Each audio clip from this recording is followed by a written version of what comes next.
Seja bem-vindo para a nossa aula sobre fundos de índice. Como o próprio nome diz, de novo, o nome sempre entrega de quem quer. É um fundo, só que ao invés de ser um fundo imobiliário, ao invés de ser um fundo de investimento em direitos creditórios, ao invés de ser um fundo multimercado, ele é um fundo que compra índices. Então, pensando comigo no Ibovespa. O Ibovespa é um índice, então este fundo pode, entre as opções que ele vai ter, seguir o Ibovespa. Então, nada mais é que um fundo que segue algum tipo de índice, tá? Lembrando para você se inscrever no nosso canal do YouTube, e se você tiver qualquer dúvida, tá aqui todos os canais de comunicação com este amiguinho aqui, tá bom? 100% à sua disposição. Vamos embora. O que é a ideia básica, até? Vamos imaginar a seguinte historinha. Eu sempre gosto de contar as histórias mais lúdicas, assim, porque daí tu consegue enxergar como que acontece na prática, tá? Imagina um investidor que ele tem um determinado valor. Como a própria notinha tá ali, ele tem um valor, uma notinha só, não é um valor muito grande, tá? Então vamos supor que ele tenha, sei lá, R$1.000, tá? R$1.000. E aí o que acontece na prática é o seguinte, ele quer, como o próprio nome está dizendo aqui, ele quer ter a variação do Ibovespa, né? Que está aqui, né? Não ficou claro ali, mas está aqui. Nossa, eu queria muito ter a variação do Ibovespa. Como tu sabe, o Ibovespa é um índice, né? O índice da Bolsa de Valores de São Paulo. Ok. O Ibovespa, tá? Para tu saber, ele é composto mais ou menos por 65 ativos, tá? De novo, ai Lucas, mudou o Ibovespa. Não te preocupa, não é esse o tema desta aula aqui, não te preocupa com isso, tá? É uma carteira que vai mudando quadrimestralmente, mas via de regra vai ser mais ou menos 65 ativos, tá? Então, se esse cara quer exatamente a variação do Ibovespa, né? Ele tem que fazer o seguinte, tu tem que comprar os 65 ativos que compõem o Ibovespa na mesma composição do índice Ibovespa. Aí o cara fala assim, putz, mas eu tenho um problema, porque que nem eu te falei ali antes, ele tem só R$1.000. Assim, putz, eu tenho só R$1.000, não consigo comprar os 65 ativos. Putz, é verdade, tu não consegue com R$1.000 comprar os 65 ativos da composição do índice Ibovespa. Quase impossível, ou impossível. Tá? Então, na prática, o que eu tenho para ele? Eu tenho um fundo que segue o índice. Então, na prática é o seguinte, ao invés de botar esses R$1.000 em ativos, que você não conseguiria comprar todos os ativos do índice Bovespa, você pega esses R$1.000 e compra a cota de um fundo de índice. E esse fundo é obrigado a comprar ativos que seguem algum índice. Então, é só você comprar, por exemplo, um fundo chamado BOVA11, tá? O que é o BOVA11? É um fundo de índice e ele é atrelado, ou seja, ele é indexado no Ibovespa. Então, ele segue o Ibovespa. Então, ele vai ter sempre a variação atrelada ao Ibovespa.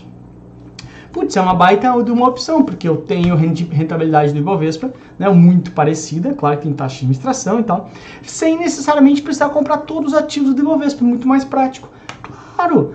Qual é a diferença desse fundo para um fundo de ações, Lucas? Ora, o fundo de ações, lembra comigo, ele compra no mínimo 67% em ações. Só que ele compra ações livres. Nem sempre ele vai estar indexado em algum índice. Esse cara tem uma característica, o fundo de índice, que ele está sempre indexado em algum índice. Não precisa ser sempre ações, tá? Que eu estou dando um exemplo tão somente. Essa é a ideia básica do fundo de índice. Aí aqui tem as principais características. Lucas, por que tu está chamando ele de Exchange Traded Fund? ETF. Os ETFs é justamente como são conhecidos os fundos, tá, de índices. Então, falando em ETF, estou falando de fundo de índice, tá? Exchange Traded Funds, tá? Esses ETFs, então, o que é o objetivo deles? Vai refletir a variação e rentabilidade de um determinado índice de referência. Ele vai ter sempre que te dizer qual que é o índice que ele está seguindo. É como se fosse um fundo referenciado que a gente tem lá, só que ele referenciado não necessariamente lá o fundo referenciado, ele tem a necessidade de ser um fundo de renda fixa. Aqui ele pode ser um fundo de renda variável, tá? Além disso, esses ETFs têm uma característica. O fundo referenciado de renda fixa, eu vou lá no banco e peço resgate.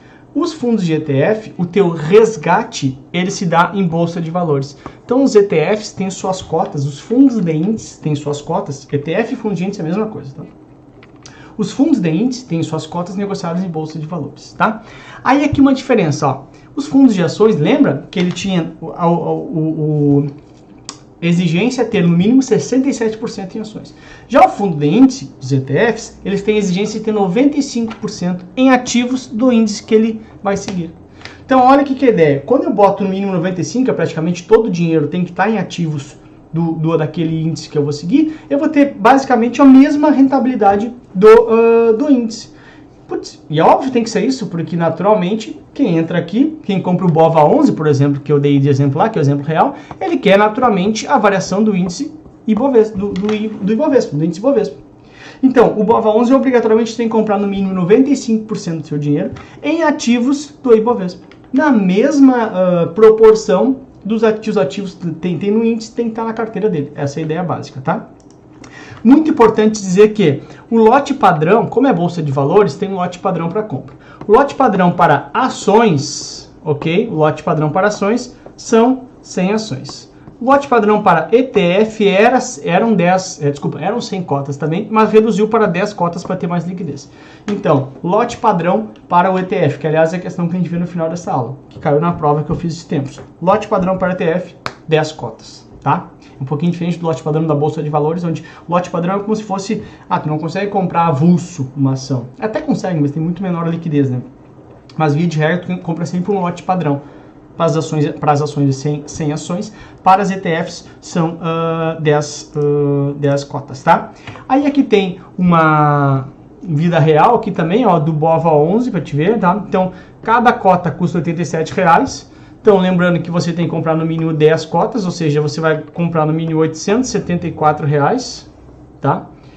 Deixa eu tirar isso que ficou muito confuso. 10 cotas, então você vai comprar no mínimo, seria, né, o valor de hoje aqui, R$ 874,30, ou seja, menos de R$ 1.000, você já tenha refletindo a variação do Ibovespa, como se tivesse comprado 60 e poucas ações, tá? É que tem um pouquinho que estava acontecendo com ele dentro de um dia e tal. Muito mais para te mostrar ele aqui, ó. BOVA11, isso aqui está onde? Sendo negociado na Bolsa de Valores, porque é onde tu compra. Tu não compra através de um banco, tu compra através de uma corretora, tá lá a possibilidade do BOVA11, tá? Aí aqui, naturalmente, a tua questão, dá pausa, tenta fazer sozinho, e ele fala o seguinte: com relação aos ETFs, Exchange Traded Funds, a negociação dos ativos na Bolsa de Valores se dá pelo seguinte lote padrão. Como a gente acabou de ver, né? Claro, aqui aparece muito fácil, mas na hora da prova são muitas informações. Eu tento te trazer sempre ao final de cada aula para já te testar e falar assim, putz, eu sei o que é isso. Essa é a ideia básica, tá? E como a gente sabe, não é no mínimo 100, não é 100, não é no mínimo 10, não é no mínimo 10 lote padrão. O lote padrão é sempre um número fixo. Então, qual é o lote padrão? 10 cotas. Tu compra de 10 em 10, teoricamente, tá? Então tá aí, 10 cotas a tua resposta correta para o lote padrão para o ETF. Lote padrão para ações, 100. Lote padrão para o ETF, 10 cotas, tá bom? Finalizamos por aqui, tá feito. E ó, toma uma gelada e vamos para a próxima. Uma água gelada, esqueci de botar aqui, não uma cerveja, tá? Beijo. Tomou cerveja, tem bilhete na agenda. Amanhã tem que assinar, não pode beber em aula, hein? Ficou com dúvida? Me aciona, tá? Beijo pra você, até a próxima. Tchau!